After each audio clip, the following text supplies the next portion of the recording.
अगर अभी तक आपने हमारा चैनल सब्सक्राइब नहीं किया है तो प्लीज़ सब्सक्राइब कर लीजिए। मेरा नाम पूनम है और मैं मध्य प्रदेश में रहती हूँ। मैं दिखने में बहुत सुंदर हूँ। मेरी नीली नीली आँखें, सुंदर भौहें और गुलाबी होठ, कमर के नीचे तक लहराते काले घने और लंबे बाल, 5.5 फीट की हाइट है और मेरी कोमल शरीर पर जगह जगह पर एक प्राकृतिक सुंदरता उभरी हुई है। और मेरे शरीर में उतार चढ़ाव को देखकर कोई भी मर्द या लड़का अपने ख्यालों में पूरी तरह से खो जाएगा। मेरी शादी को 5 साल हो गए हैं। मेरे पति एक व्यापारी हैं। पैसे की वजह से वे अपनी पसंद की कोई भी चीज़ लिए बिना नहीं रह सकते।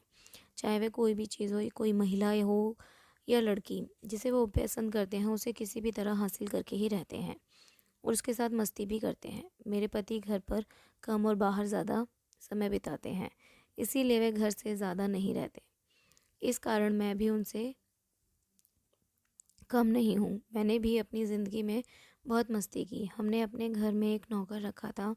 अचानक उस नौकर को घर जाना पड़ा तो मैंने उससे कहा, तुम घर जा रहे हो तो यहाँ का काम कौन करेगा? उसने कहा, मालकिन आप चिंता मत कीजिए, मैंने अपने बेटे को बुला लिया है और वह मेरी जगह काम करेगा। मैंने पूछा, उसे काम करना आता है?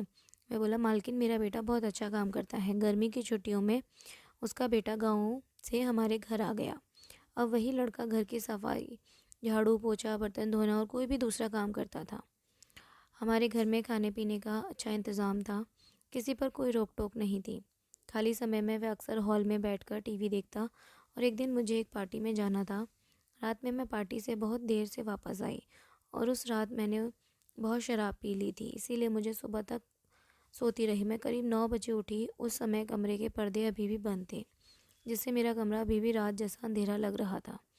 मैं थोड़ी देर और सोई और फिर उठकर बैठ गई। मैंने नौकर को आवाज़ लगाई और उसे बुलाकर चाय लाने के लिए कहा। फिर मैं रिमोट उठाई और टीवी चालू की। रात को सोते समय मैं अक्सर टी शर्ट और पजामा पहनती हूँ, कभी कभी लोअर भी पहन लेती हूँ। मैं बाथरूम में जाकर हाथ मुंह धोकर वापस आई और बिस्तर पर लेट गई। तभी वह नौकर चाय की ट्रे लेकर मेरे कमरे में आया और ट्रे लेकर मेरे बिस्तर के पास आकर खड़ा हो गया। वह मेरी तरफ देख रहा था। मुझे लगा कि अब लड़का बड़ा हो गया है, इसीलिए उसे किसी औरत की तरफ देखने का मन करता होगा। लेकिन मैंने उसकी तरफ ध्यान नहीं दिया। वह देख रहा था कि तो देखने में दो, मेरा क्या लेगा।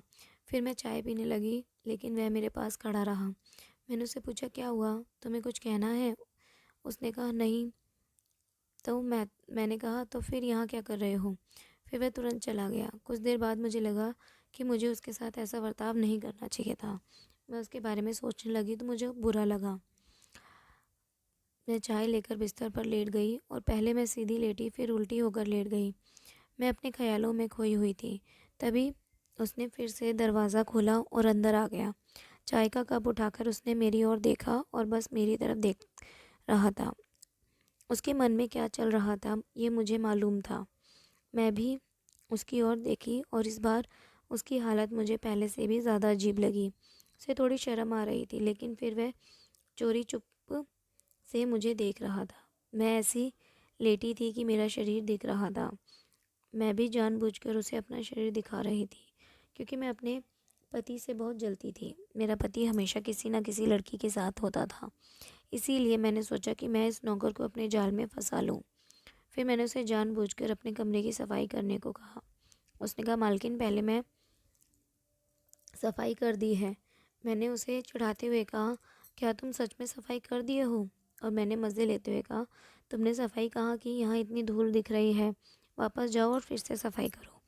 फिर वह चला गया और कुछ देर बाद सफाई का सामान लेकर वापस आया। कमरे का फर्नीचर साफ करने लगा। मैं टीवी देख रही थी, लेकिन मेरा पूरा ध्यान उसी की तरफ था। मैं यहाँ जानना चाहती थी कि उसके मन में क्या चल रहा है, वह मेरी तरफ क्यों देख रहा था।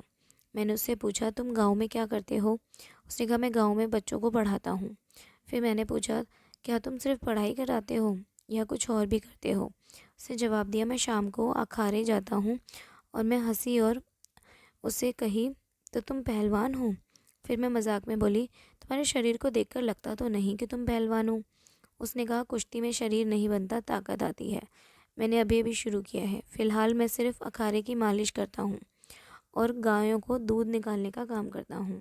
मैंने पूछा, क्या तुम्हें मसाज करना आता है? उसने कहा, हाँ, मैं बहुत अच्छी मसाज कर लेता हूँ। उस्ताद जी सिर्फ मुझसे ही अपनी मसाज करवाते हैं। मुझे लगा ब्यूटी पार्लर में मैंने बहुत सी औरतों से मसाज करवाई है, लेकिन किसी मर्द ने कभी मसाज नहीं करवाई। मुझे लगा कि अगर वह मुझे मसाज करेगा तो कितना आराम मिलेगा। मैंने उससे पहले पूछा, तुम्हारा नाम क्या है? उसने कहा, मेरा नाम जगदीश है। मैंने उससे कहा, जगदीश, क्या तुम मेरी मसाज कर सकते हो जैसे तुम अपने उस्ताद जी की करते हो? यह सुनकर वह शर्म से लाल हो गया और कहने लगा, मैडम जी, मैं आपकी मसाज कैसे कर सकता हूँ? आप एक महिला हैं। मैंने कहा, तो क्या हुआ? मैं महिला हूँ तो क्या हुआ? क्या तुम मुझसे डरते हो? उसने कहा, नहीं, मैं किसी से नहीं डरता। फिर मैंने कहा, किचन में तेल की बोतल रखी है, उसे लेकर आओ और मेरी मसाज करो। वह वहीं खड़ा रहा और कुछ बोल भी नहीं रहा था। फिर मैंने कहा, अगर तुम्हें मेरी मसाज नहीं करना चाहते तो मत करो, जाओ अपना काम करो। अब वह मानो किसी कश्मकश में फंस गया था। वह थोड़ी देर तक सोचता रहा, अगर उसने मालिश कर दी तो उसे मैडम के गोरे शरीर को छूने का मौका मिलेगा, और उसने अगर मना कर दिया तो उसे कुछ भी नहीं मिलेगा। कुछ देर तक वह वैसे ही खड़ा रहा। मैंने उसे कहा, तुम किस चीज़ का इंतज़ार कर रहे हो? जाओ और तेल की बोतल ले आओ। मैं किचन में गया और जैतून की तेल की बोतल ले आया। मुझे भी कुछ दिनों से मसाज नहीं मिला था और मेरा शरीर अकड़ गया था।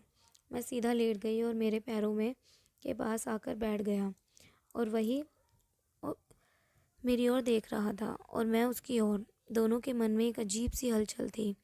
मैं सोच रही थी कि मालिश करते करते वह अपने पर काबू नहीं रख पाएगा और मेरा काम हो जाएगा। इतना जवान लड़के के साथ मैंने पहले कभी मसाज नहीं करवाई थी। मुझे भी थोड़ा अजीब लग रहा था कि क्या वह ये सब कर पाएगा। वह तो जवान है, लेकिन क्या वह पूरी तरह से एक आदमी बन गया होगा या नहीं? वह भी शायद इसी तरह कुछ सोच रहा होगा। वह सोच रहा होगा कि वह मैडम के गोरे शरीर को कैसे छुएगा, और अगर उसका हाथ मैडम के गलत हिस्से पर लग गया तो क्या होगा। जब हम दोनों कुछ देर तक चुपचाप एक दूसरे को देख रहे थे, तब मैंने अपना पैर उठा कर उसकी गोद में रख दिया और कहा, अच्छे से शुरू करो। उसने अपने हाथों पर तेल लगाया और मेरे पैरों को धीरे से मलने लगा।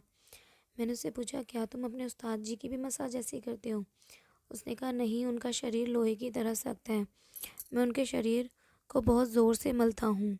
मैंने कहा, तो फिर मेरे पैरों को इतने हल्के से क्यों मसल रहे हो? उसने कहा, आप एक औरत हैं और आपका शरीर पहले से बहुत नरम है, इसीलिए मैं धीरे धीरे मालिश कर रहा हूँ। फिर मैं हंसी और कही, मुझे ज़ोर से मसाज करो। और उसने पहले मेरी ओर हैरानी से देखा और फिर धीरे से मुस्कुराया। उसकी हंसी में थोड़ी सी शर्म और थोड़ी सी उम्मीद थी। मैंने कहा, हाथ पैर नहीं, ऊपर तक मसाज करो।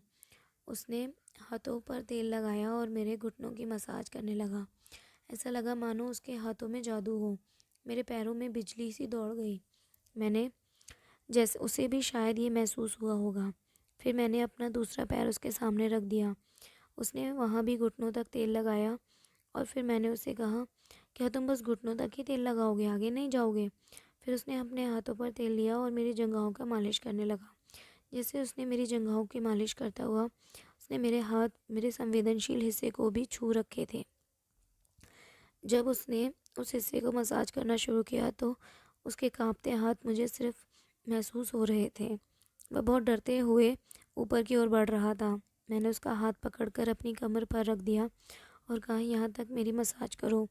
वह मेरी कमर की मसाज करने लगा और उस समय मुझे ऐसा लग रहा था जैसे मैं सातवें आसमान पर पहुंच गई हूँ। वह मसाज करते हुए घंटे से ज़्यादा समय बीत चुका था। फिर उसने मुझसे कहा, मालकिन, क्या मैं आपको एक बात कहूँ, अगर आपको बुरा न लगे? मैंने कहा। उसने बोला, हाँ कहो। मैडम, आप बहुत सुंदर लगती हो, मुझे लगता है कि आपको मेरे साथ डांडिया खेलना चाहिए। मैंने कहा, लोहा तो गर्म है, अब देर किस बात की, चलो शुरू करते हैं। उसने भी देर ना करते हुए शुरुआत कर दी। तो दोस्तों, उस दिन जगदीश ने मुझे बहुत अच्छी मसाज दी और मुझे बहुत मज़ा आया। तो दोस्तों, ये कहानी आपको कैसी लगी हमें कमेंट करके ज़रूर बताएं, और हमारे इस चैनल को सब्सक्राइब ज़रूर करें और इस कहानी को अपने दोस्तों के साथ शेयर ज़रूर करें। धन्यवाद।